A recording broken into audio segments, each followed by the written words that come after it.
I do a lot of voices that are anime projects, and for those projects, I find a lot of the voice is from the original Japanese.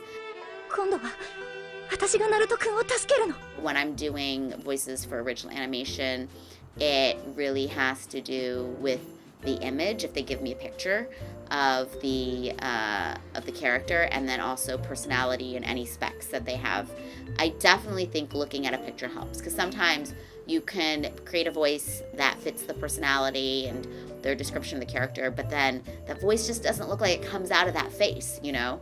So it really has to do with like matching what the character looks like. It is way more physical than you would think.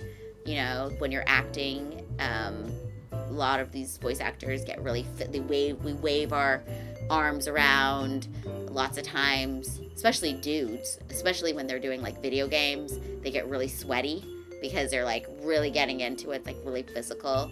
Yeah, like if there's a fighting scene, you know, it like will often like be physical. Like you have to, it's interesting because like you have to move around without having your clothes make noise and without having, you know, going off mic.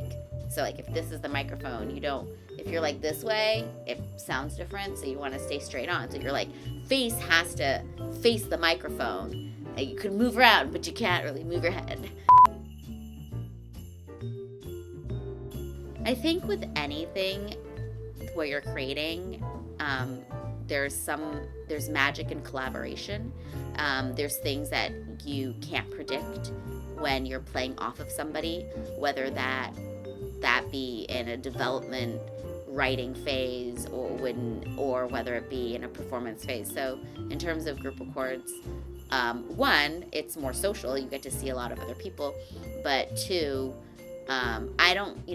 there's a very famous saying that acting is reacting. So when you're with a group of people and you're reacting off of their acting, I just think it elevates it. Yeah, I mean, I have a lot of advice. I think the main thing is that to work hard and to be nice to people.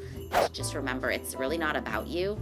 It's about the project. So your decisions should be coming from what is best for the project, whether it be in your performance, you know, or whether it be about writing or directing. That way it kind of like gets rid of the ego, but it also like you don't take criticism or notes personally so much, you know.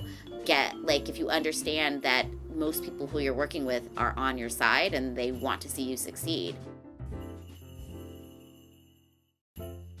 What would you like to know? Comment below.